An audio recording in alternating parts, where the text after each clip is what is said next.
See, that's why I hate cats. Cats like this are more like dogs. My cats are pretty cool. I hate No, cats. I'm telling you, love is bad. That's what she does. First of all, she hangs out in the rain, and then squirrels. The difference between a northern and southern bobcat is the northern, they're going to have thicker fur than the southern just because of where they're normally found, in colder climates. So down here in Florida, she likes to stay in her den, like under that shrubbery right there with all of those branches, especially when it's hot, so she can cool off. All of our cats, they have dens so they can escape to during rain or if it's cold or too hot, so they like to do that a lot. And usually she's sleeping right now, so you're pretty lucky to catch her up and awake. Radiance is actually one of our first cats here at Big Cat Rescue. We were founded in the early 90s. Kind of how we got started is the owner and founder, Carol Baskin. She actually owned a bobcat as a pet. This was such a long time ago. She really didn't have any notion or concept of what it took to raise an exotic animal. And the only people she had to turn to advice were people that were involved in pet trade, auctions, that really were only in it for the money. They didn't care about the animals. She listened to their advice, and one of them said, you should get a friend for your bobcat. It'll be great. They can, play together. It'll be, so cute. But her and her husband actually went to the farm that was selling them up north in Minnesota. And, they were selling little baby bobcats, lynxes, really cute little kittens. They picked one out, and when they were leaving, she asked the owner what was going to happen to the rest of the cats that didn't get sold. And that's when she found out it was a fur farm. So all of the cats that weren't sold, they were pretty much going to be killed for their coats. And again, these are very tiny kittens. They're probably about this big. So they raise them until they're probably not even as mature as Radiance. Radiance is about 18 years old or so. So, just until their coat is, fully grown and nice and thick, and they only use the fur that's on the belly. So, when I first heard that, it kind of made me wonder how many would it take then to make one coat, because, look how small she is, and she's an adult. So if they're taking it off of even younger cats, there's got to be so many of them that they kill just for that purpose. Carol, the owner, she was horrified when she found out about this. So she actually made a deal with the owner of the farm that day. They drew up a contract, and he agreed never to partake in that business again. And she pretty much came home with 56 cats that day.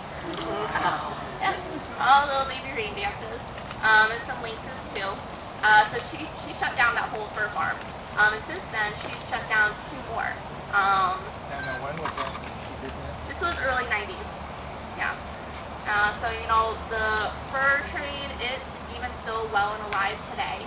I was very surprised. I did a little research for school for a project, and I found out there's over 400 fur farms in this country alone. Now, of those, how many are meat farms? I don't know. There's a lot though. On the farms, it's not just the bobcats and lynxes. They'll do mink, foxes, coyotes, even dogs.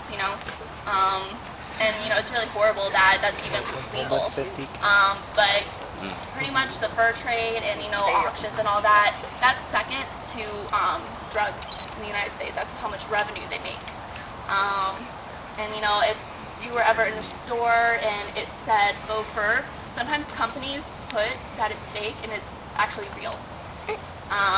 So they're all in it for the money. That's all they care about. So that's one of our main missions here. Is to take care of them, of course, because all the cats you see here in the cages, they're stuck here for the rest of their lives.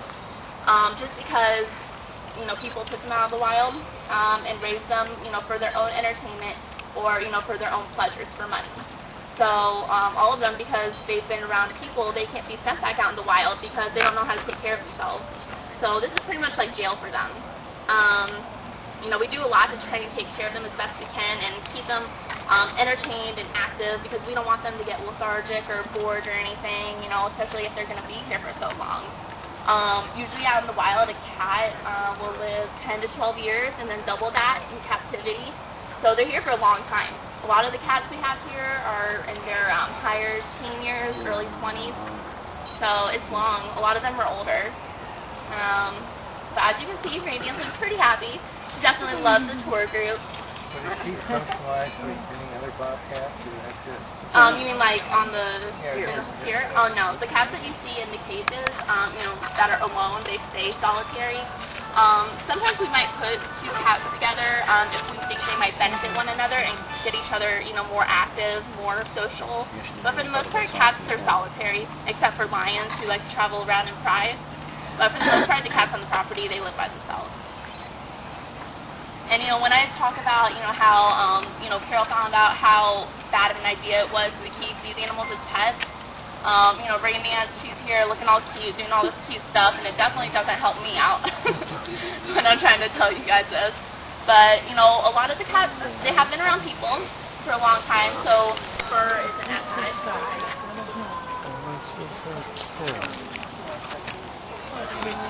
She just got food.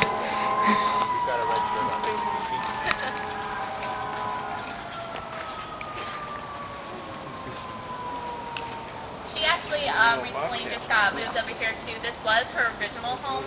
She was in when she first came here, and then she was temporarily moved, and then we put her back in, and she was really happy. She liked this place a lot. He's moving, Dad. Why? No, Yep. actually. We wait. Oh wait, no, we have, there's a couple of them. Yeah, I always get leopard cats and jungle cats mixed up. Right. Yeah, we usually have them next to each other, but we do have a couple leopard cats. Yeah. I'm gonna pissed at him too. I would have smacked him. What? Her dad.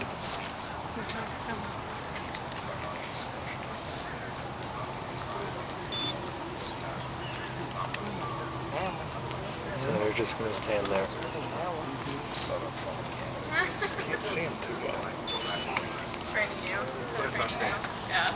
Like any of you that have house cats, have you seen them like rub up against skin? You don't smell like them. They're like, what?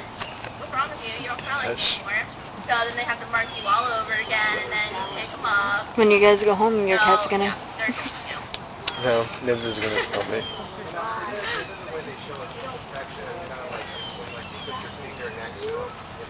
She wants food. I think they already fed it.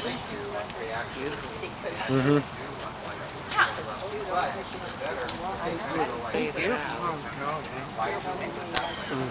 don't know why your father would kill it. Even if